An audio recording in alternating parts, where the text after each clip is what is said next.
tout à fait. Alors, nous avons 4 questions. Je vais vous les poser toutes ensemble. Je vous laisserai après chacun y répondre. La première question, ça serait pour Madame la sénatrice. Donc, comment s'articule votre action avec celle de l'Assemblée nationale? Ensuite, pour monsieur, éventuellement Monsieur Benamou, qu'arriverait-il si Amazon Web Services coupe le service à la demande des USA ou pour toute raison? Et également, un communiqué de presse dans le sens d'un appel d'offres sur notre sujet a été communiqué. Qu'en pensez-vous? Et puis enfin, pour monsieur Palombi, comment expliquer le nouvel accord Amazon et BPI, notamment la mise en place de l'accélérateur numérique, donc avec les commerçants? Comment expliquer cet accord?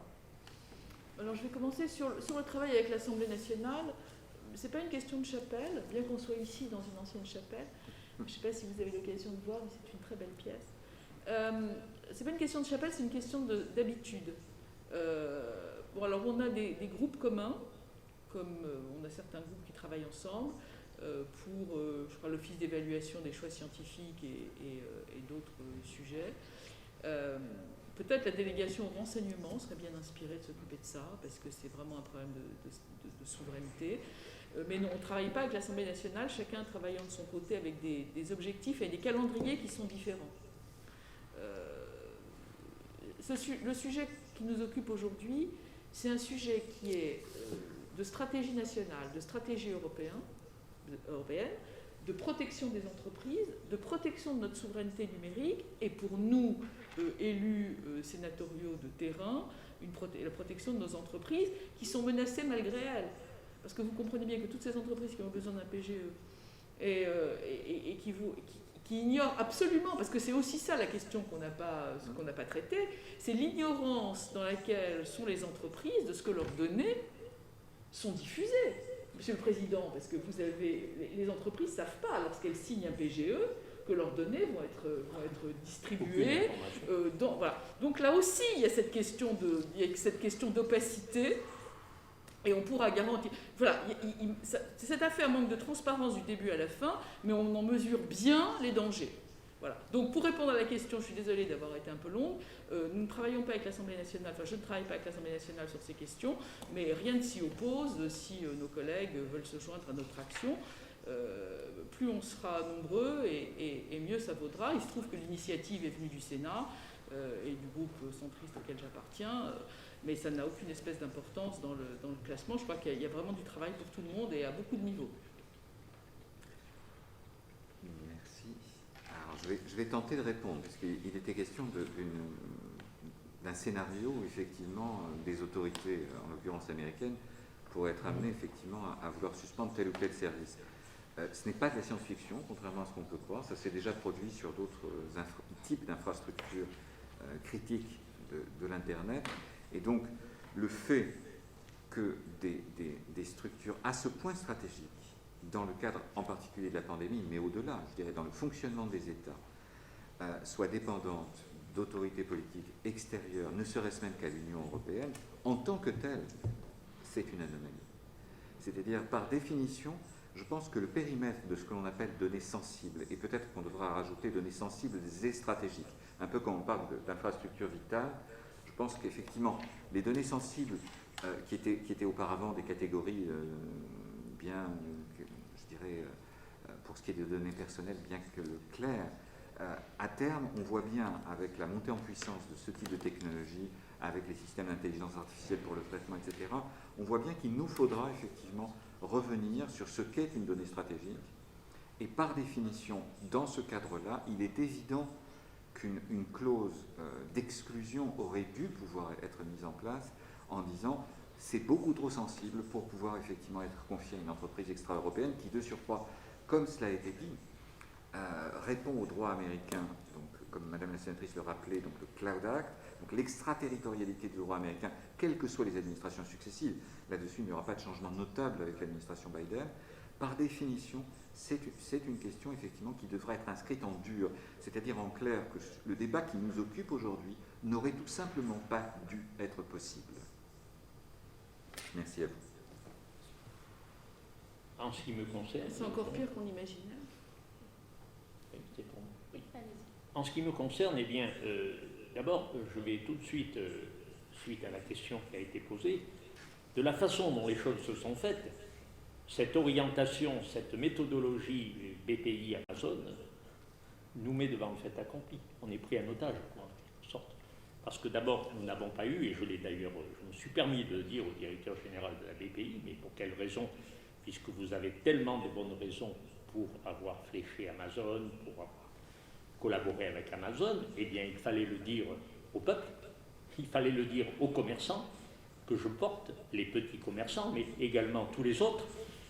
Comment se fait-il que ce soit un pure player devenu notre principal concurrent, étant donné que l'État, pour l'instant, on constate, ne bouge pas pour intégrer dans le moratoire que nous demandons depuis bientôt 2 ans, inlassablement, députés, Sénat, à tous les acteurs de la vie politique, nous demandons que le moratoire mette les choses au clair et en adéquation avec les règles du jeu, la loi et l'équité, les entrepôts numériques. Et maintenant, c'est pour cette raison que j'ai dit que nous alerterons, nous informerons, nous mandant, nos entreprises françaises en leur disant de se préserver. Nous l'avons déjà fait concernant les entreprises qui adhèrent à Amazon ou d'autres pure players, ça peut être Alibaba et ses discounts ou autres, comme je l'ai dit, il n'y a pas de frontière par rapport à la méthodologie. Et bien évidemment, comme il est absolument nécessaire que le numérique s'installe auprès du commerce, auprès de nos centres-villes, de nos collectivités locales qui peuvent savoir faire, nous ambitionnons à une plateforme numérique vertueuse, humaine, qui aidera les commerçants à faire revenir les clients en centre-ville. Notre destination, nous, commerçants du monde, commerçants physiques sur pied, nous n'avons pas la vocation d'arrêter de vendre aux clients, d'arrêter de vendre dans nos magasins pour vendre tout sur Internet. Ce n'est pas du tout la vocation et l'orientation. Donc nous allons continuer à demander à l'État de mettre les pendules à l'heure, de remettre les choses en place, et je sais, Madame la sénatrice, qu'on pourra compter entre autres sur vous, parce que vous êtes mobilisés, parce que si on laisse les choses aller, le déséquilibre entre le commerce de centre-ville et le commerce de périphérie s'est créé sur 25 ans, et bien là, ça sera dans 2-3 ans que le commerce physique va être complètement affaibli, anéanti. Donc, je renforce l'idée d'aller toujours plus vers le numérique, mais avec nos acteurs, nos start-up, nos élus, nos villes, nos collectivités territoriales, nos régions, nos départements, et surtout pas se remettre en les mains d'un prédateur. Nous avons également d'autres questions. Donc pour M. Benhamou, vous avez répondu partiellement à ces questions, mais on en a d'autres assez précises. On nous dit qu'Amazon dit souvent que les données sont chiffrées, donc inaccessibles pour lui, et que le Cloud Act est un accès qui est encadré par un juge dans des enquêtes pénales. Donc quel usage Amazon ferait concrètement de ces infos sur le PGE? Peut-être racheter les entreprises fragiles? Et pensez-vous qu'il faut interdire aux acteurs publics de contracter dans le numérique avec des sociétés américaines et donc de voter un Buy European Act pour la commande publique? Donc ça, c'est la première partie de la question. Également, une journaliste nous vous a demandé, parce que vous parlez de coupures qui ont déjà eu lieu, pouvez-vous préciser et donner des exemples concrets? Et enfin, pouvez-vous citer des noms d'opérateurs en Europe en capacité de gérer les données de 650 000 bénéficiaires du PGE, et pourquoi ces données ne sont-elles pas gérées par la Banque de France? Alors, je vais commencer par la dernière question. Est-ce qu'il existe des entreprises françaises ou européennes, parce que je pense qu'il ne faut pas être uniquement hexagonal dans ce genre de réponse, capables de gérer 630 000 dossiers dans le cadre effectivement de formulaires en ligne? La réponse est il serait dramatique que cela n'existe pas. Nous avons parmi des projets d'administration électronique des projets beaucoup plus importants en volume et en flux de données que ceux nécessaires à l'établissement effectivement du PGE. Donc considérer que ce qui a été possible pour l'impôt en ligne, pour l'ensemble des formulaires qui existent, ne le serait pas dans le cadre effectivement d'une procédure comme le PGE, ce serait à désespérer. Je ne vais pas rentrer dans le détail de quelles sont les entreprises qui ont participé à tel et tel projet d'administration électronique, il y en a énormément, mais au niveau européen, sur l'ensemble des strates, des couches, comme on dit d'un point de vue technique, qui permettent de réaliser ces technologies. Il y en a. Le seul argument qui a été opposé, c'était l'argument de l'immédiateté. 5 jours. Voilà. La vraie question est là, c'est-à-dire quelles étaient les fonctionnalités qui étaient à ce point essentielles sur ce délai resserré et qui effectivement n'auraient pas été disponibles sur étagère, comme on dit, dans ces domaines auprès d'entreprises européennes.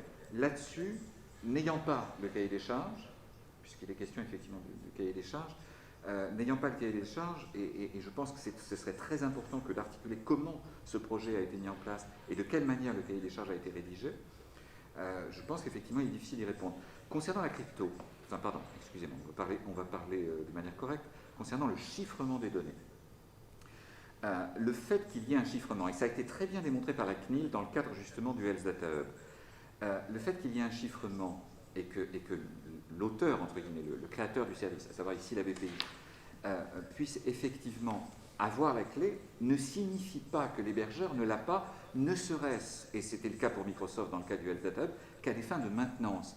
Quand vous gérez une base de données d'un tel niveau, vous avez d'une part la nécessité, le cas échéant, d'intervenir en cas de panne, et vous ne pouvez le faire efficacement que si les données sont en clair. Et donc penser effectivement qu'Amazon n'a aucune clé me semble impossible. Sachant en plus que je vous parlais du cahier des charges, sachant en plus qu'il serait nécessaire de vérifier si dans les fonctionnalités qui ont été déployées par Amazon dans le cadre de son service avec Amazon Web Services, il n'y a pas aussi des fonctions élaborées de gestion de données et qui à ce moment-là seraient nécessairement claires. Et je crois savoir qu'il a été répondu à ces questions par la BPI, mais je pense qu'elle aura l'occasion, j'imagine, d'y revenir, que ce n'était que peu de données, que c'était des données pas très importantes, le volume effectivement du PGE demandé, les coordonnées de la société, mais c'est exactement le problème. C'est-à-dire que quand vous vous appelez Amazon et que vous avez une cartographie des entreprises en difficulté, vous avez une information hautement qualifiée, comme on dit dans ces métiers, extraordinairement valorisable, sachant, comme nous le savons, qu'Amazon a été épinglé à de très nombreuses reprises pour l'usage, je dirais, dangereux qu'il faisait des données qui étaient hébergées sur sa plateforme elle-même, aussi bien aux États-Unis qu'en Europe. Et donc penser effectivement que la main qui fournit le service sera isolée de la main marketing et de la main effectivement qui veut contribuer à verrouiller effectivement son écosystème, c'est impossible. Et je dirais que le départ récent, puisqu'on m'interrogeait là-dessus récemment, des journalistes m'interrogeaient sur le départ récent de Jeff Bezos, des fonctions effectivement de directeur général pour devenir patron du board, pour prendre un peu de recul. C'est parce qu'il a compris que la régulation va s'imposer à lui comme jamais et qu'il préfère que ce soit son successeur qui soit présent journellement au Congrès des États-Unis ou effectivement auprès des autorités antitrust européennes dans les temps à venir que lui-même.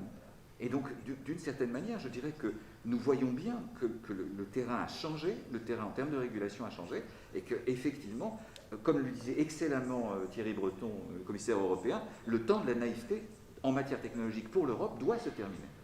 Oui, vous n'avez pas répondu sur le European Ban. Ah oui, je crois pardon. que c'est nécessaire. Absolument. Faudrait-il, excusez-moi, Madame la sénatrice, faudrait-il envisager que sur des technologies critiques, on ne puisse pas faire appel à des opérateurs non européens? C'est évident. C'est ce que disait en filigrane, justement, je citais Guillaume Poupard de l'ANSSI, dont l'Agence de sécurité des systèmes d'information, c'est qu'à un moment donné, on ne peut et on ne doit faire appel qu'à des sociétés qui répondent à un climat juridique européen, à un droit européen. Et quand effectivement on fait appel à des sociétés qui doivent répondre, alors on nous demandait à quel moment effectivement les autorités américaines avaient-elles pu effectivement couper. Alors pour les plus techniciens d'entre vous, la question s'est posée au niveau des noms de domaine par rapport à l'extension de certains pays. Les autorités américaines étaient détentrices du droit suprême effectivement sur l'architecture des noms de domaine, et il a été question en particulier de la racine irakienne qui aurait été coupée effectivement dans le cadre de la guerre d'Irak. Donc par définition, quand vous avez le doigt sur le bouton, c'est ce que disaient les diplomates quand nous discutions à l'époque aux Nations Unies, quand vous avez le doigt sur le bouton, il faut une force de caractère considérable pour ne jamais l'utiliser. Donc la vraie question est là, nous devons éviter que cette tentation existe. Alors, moi, je voudrais juste ajouter un petit commentaire à ce que... il y a un an comme aujourd'hui, aucun d'entre nous n'aurait imaginé que notre économie soit absolument bouclée, que les frontières soient fermées, que des millions de personnes meurent d'un virus. On aurait pensé à un mauvais scénario, d'un mauvais film B, etc. Et vous avez un petit think tank qui s'appelle Think Unthinkable. Et je vous encourage à cette formule de think unthinkable, parce que tout ce qui était complètement improbable, tout ce qui était complètement impensable, je ne parle pas des accords entre les pays du Golfe et Israël, je ne parle pas de choses aussi, mais c'est vraiment think unthinkable. Et la Covid et la crise sanitaire, c'est aussi think unthinkable. Et donc, là, vous avez des choses qui sont parfaitement envisageables. Ce n'est pas qu'on ne peut pas les penser, c'est qu'elles sont déjà arrivées. Le pillage des données, etc. Et puis, je voudrais quand même aussi attirer votre attention sur le fait que j'ai vu une question sur le fait d'interroger la Banque de France, etc. Et là, je me retourne vers la Commission des finances que j'ai quittée à regret. Mais mon collègue Michel Cannevet, encore lui, va se retrouver chargé d'une mission, c'est que nous avons des représentants du Sénat dans les instances, que ce soit notamment à la BPI ou à la Banque de France ou dans un certain nombre d'instances où il y a un contrôle en principe. Et moi je crois que là, notre travail de contrôle à la Commission des finances va devoir être coordonné sur ces sujets. Et puis il va falloir continuer à harceler le gouvernement pour savoir, par exemple, pourquoi le fait qu'Amazon et la BPI et la même agence de communication ne les interpelle pas. Pourquoi le directeur des relations institutionnelles et des médias maintenant soit échangé de structure. Pourquoi il y a cette porosité entre la BPI et Amazon. Pourquoi un proche des GAFAM, pour ne pas le citer, Benoît Loutrel, fait son entrée au CSA. C'est vraiment les liaisons dangereuses. Et je crois que le contrôle parlementaire doit s'exercer avec beaucoup de force, beaucoup de méthodes, pas de stigmatisation, parce que de vous à moi, chacun commande sur Amazon et on voit bien les intérêts, en plus ça crée des emplois, etc. Je crois qu'il faut raison garder, parce qu'il n'y a pas de raison non plus de jeter le bébé avec l'eau du bain, mais il y a des garanties, il y a des précautions d'usage, et puis il y a une très grande inquiétude qui n'est absolument pas sécurisée. Donc je crois qu'on a absolument raison d'engager cette information massive. J'espère que les journalistes qui sont là pourront la relayer massivement. Et c'est au Parlement ensuite d'exercer son contrôle parlementaire avec les sanctions qui vont bien. Avec les sanctions qui vont bien. Voilà. Encore une fois, on a aujourd'hui une haute autorité de la transparence de la vie publique, on doit déclarer ses liens d'intérêt, on doit déclarer les conflits d'intérêts éventuels, on doit avoir plus de transparence, les citoyens l'exigent, je pense que c'est absolument nécessaire, et parmi tout ce qui a été dit aujourd'hui, qui est très important... On a une commission citoyenne. Voilà, absolument, je crois que parmi ce qui a été dit aujourd'hui, dans les choses vraiment à retenir, c'est l'ignorance des 500 ou 600 000 chefs d'entreprise qui ont contracté un PGE du fait que leurs données soient dilapidées entre des mains insécures. Et ça, je trouve que de tout ce qui a été dit, qui est absolument passionnant, Monsieur le Président, c'est ce sujet-là qui est capital. Il est essentiel. La transparence et enlever l'opacité. Voilà. On ne peut plus continuer dans un climat d'opacité, sinon on va perdre la confiance du peuple, des Français, des entrepreneurs, et vu le Covid-19, elle est très émoussée, la confiance, et on sait pourquoi. Donc là, je vous rejoins totalement, il faut que vous, les élus, les représentants, les sénateurs, les sénatrices, les députés, vous soyez intransigeants sur une transparence à toute épreuve. Alors c'est vrai que... La vidéo est arrêtée. Voilà, c'est...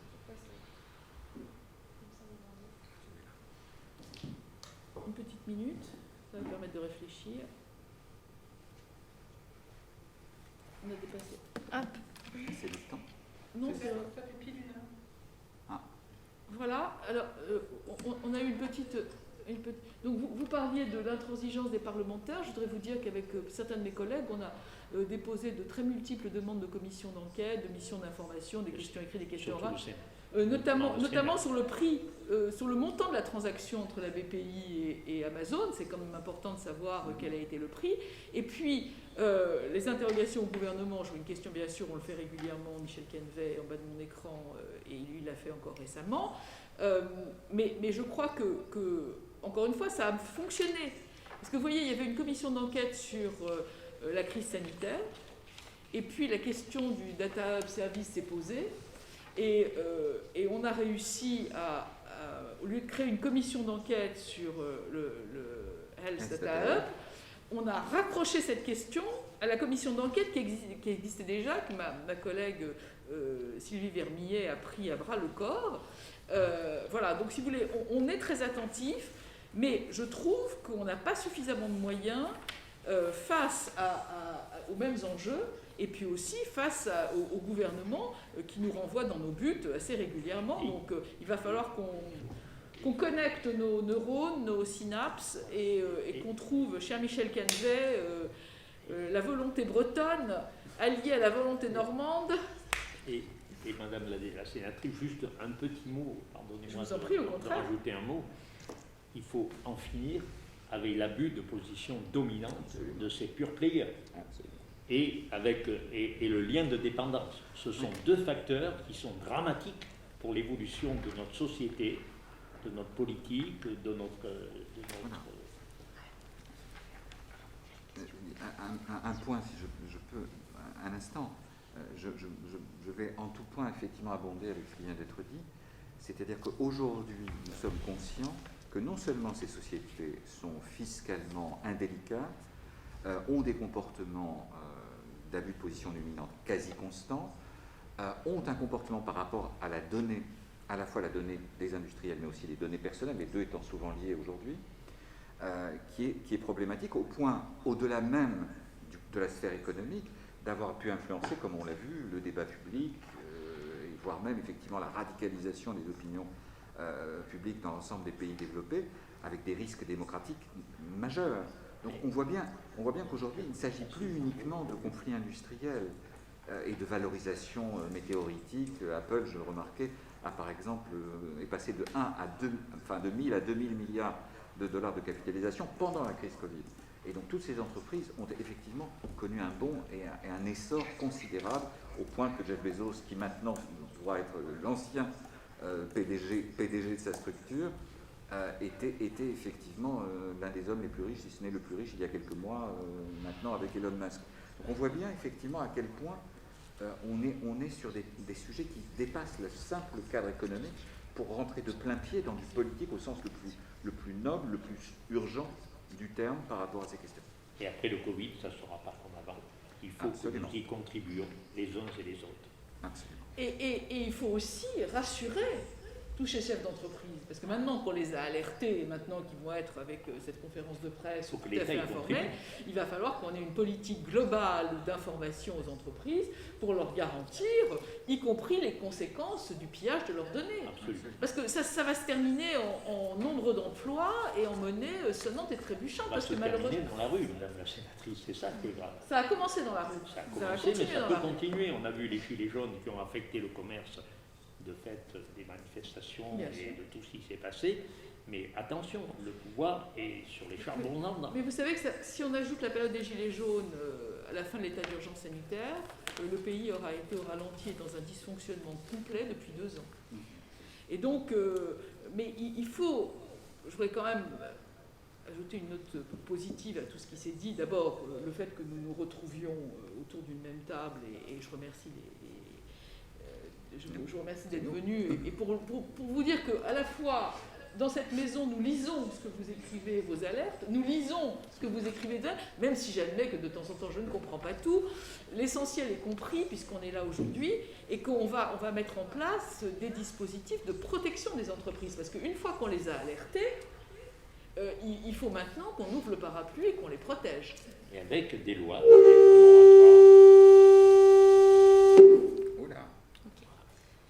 Alors, on va terminer donc cette conférence sur 2 dernières questions, et Madame la sénatrice, je vous laisserai conclure. Est-ce que le Sénat ou l'Assemblée nationale ont demandé pourquoi les données n'étaient pas gérées par la Banque de France, et les députés et sénateurs ne pourraient-ils pas interpeller publiquement ensemble le président de la République? Interpeller le président de la République, moi je veux bien faire une lettre ouverte au président que je vais envoyer à mes collègues pour la signer, mais j'ai la faiblesse de croire qu'il est déjà bien informé. Ça c'est la première chose. Enfin, je veux dire, il peut pas être dans l'ignorance. Hein. Bon, en plus avec Alain Griset aux manettes, et puis vous lui avez dit, on lui a dit, tout le monde l'a écrit. Enfin, je pense que le président est au courant. Bon. Et je crois aussi, malheureusement, que cette porosité vient d'assez haut dans notre administration, parce que sinon, les acteurs ne se sentiraient pas aussi intouchables pour continuer à opérer de la sorte. Bon. C'est-à-dire que le délai entre l'urgence, etc., et puis les conséquences, c'est 3 mois après pour la loi de finances, 6 mois après pour une commission d'enquête, 1 an après, etc. Et pendant ce temps-là, à la fuite des données. Donc oui, d'accord, moi je suis tout à fait partisan, je peux tout à fait faire une lettre ouverte au président de la République et lui envoyer. Et l'autre question, c'était Est-ce que le Sénat ou l'Assemblée nationale ont demandé pourquoi les données n'étaient pas gérées par la Banque de France? Mais pas du tout. Enfin, pas à ma connaissance, et je ne suis pas du tout sûr que la Banque de France soit en capacité de le faire. Absolument. Qu'il y ait des données qui puissent, dans le cadre de cette procédure, être transmises à la Banque de France pour X ou Y raison. Je n'en connais pas le circuit, mais d'un point de vue technique, ce n'est pas à la Banque de France d'établir un service de ce genre. Je dirais qu'elle puisse intervenir est une chose, mais que derrière, il y ait des sociétés, des hébergeurs, je déteste le terme de clouder, enfin peu importe, on les appelle comme ça, les fournisseurs effectivement de services autour des infrastructures dans le cadre de la réalisation de ce type d'opération, nous en avons parmi les meilleurs au monde. Nous en avons parmi les meilleurs au monde sur la santé, ce que rappelait Bernard Charles, le patron de Dassault Systèmes, il y a quelques semaines. Nous en avons parmi les meilleurs au monde sur l'ensemble des services. Je pourrais citer, sans vouloir vexer les très nombreux autres, OVH, Outscale, enfin bon, il y en a beaucoup d'autres. Donc pensez effectivement qu'on est à ce point pauvre. Quand je dis nous, c'est nous Européens. Indigent. Voilà, qu'il nous faille nécessairement passer par des sociétés américaines pour réaliser des actions aussi centrales que la gestion du prêt garanti par l'État ou auparavant la gestion des données de santé, ce serait non seulement un aveu d'échec, mais c'est tout simplement un mensonge. Donc je crois que tout ça converge. Hein, et je voudrais conclure en disant qu'il y a aussi un point. C'est notre volonté commune de trouver des solutions et d'essayer de mettre en place cette réversibilité qu'on ne nous a pas garantie du tout. Bon. Et puisque un des intervenants a mentionné la Banque de France, je crois qu'il y a un autre point sur lequel il faut travailler de façon à vous protéger, à protéger nos entreprises. Il faut absolument que sur les cotations Banque de France figurent les difficultés nées du Covid, de la crise sanitaire, de façon à ce que les entreprises qui subissent de plein fouet la crise, qui voient leur budget, leur comptabilité et leur compte d'exploitation obéré par le PGE, parce qu'il n'est pas bien placé, reconnaissons-le, hein, puisque c'est quand même de ça dont on parle.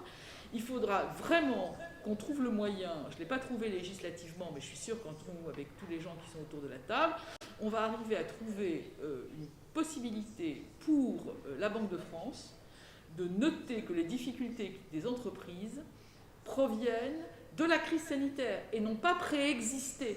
C'est le cas pour des centaines et des milliers de restaurateurs, des centaines et des milliers d'agences de voyage, de caristes, etc., de toutes ces entreprises qui sont frappées de plein fouet et qui vont se retrouver dans une situation impossible. Donc, sachez que nous sommes ensemble, on est plus fort, comme on dit dans les romans. L'union fait la force. L'union fait la force. En tous les cas, ici, on est vraiment, vous l'avez vu, très déterminé et très attentif. On s'entoure des meilleurs spécialistes. La souveraineté numérique n'est pas chimérique. C'est une réalité. Et vous l'avez vu avec le président à l'instant, que ça a des conséquences pratiques sur nos territoires. Donc, je pense que les uns et les autres, nous restons à votre disposition. Et merci de nous avoir écoutés, de nous avoir interrogés. Passez une bonne journée. Nous sommes à votre disposition dans toutes les conditions. Le Sénat est votre maison et on est tout à fait disponible pour activer ensemble notre réflexion sur le sujet. Merci beaucoup.